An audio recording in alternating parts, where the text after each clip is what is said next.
click tips para sa bell. Ito bell ng Honda Click. Yeah. Kaya ni-regroup yan dahil kasi mabilis kumintab yung daanan ng lining. Kaya pina-regroup na agad yan. Itong groove na to, ma-okay to sa stock groove. Pero may mas magandang bell dyan. Ito. Yung quality. Ilang years na tong bell? 16 years. Oh, 16 years. Pero hindi pa siya yung makintab, yung kumikintab no. 16 years na bell. Tapos check natin pang pang Super 8 na Kimco. Iba, mas mabigat to. Yan. Ito itimbang natin yung original. 790 ang bigat. Tapos ito yung pang Kimco. Super. 902. Ang laki. Yan, salpak yan. Pare yan. Lakas dumuli yan. Saka iba yung bakal niya, makapit. Yung texture, yung steel nito.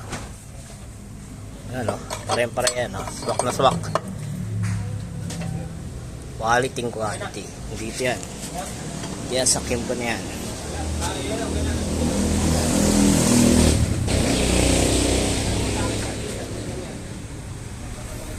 $16 years pero hindi pa rin kumikintab.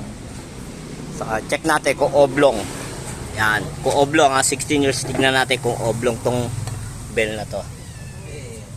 Kaya wait.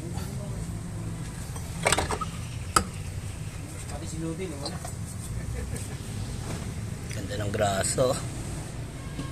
3K auto, ano pa rin, no? Di sunog. Check natin.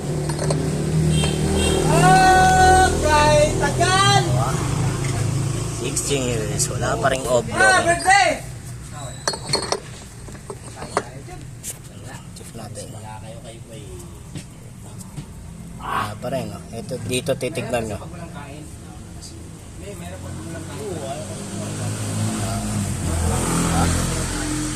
Dito makintab yan. Sa 16 years, ganun katiba yung pyesa ni Kimco. Bigat pa. Timbangin natin ulit. 902. Ang original. 789. Gandang pan top speed to. Quality pa.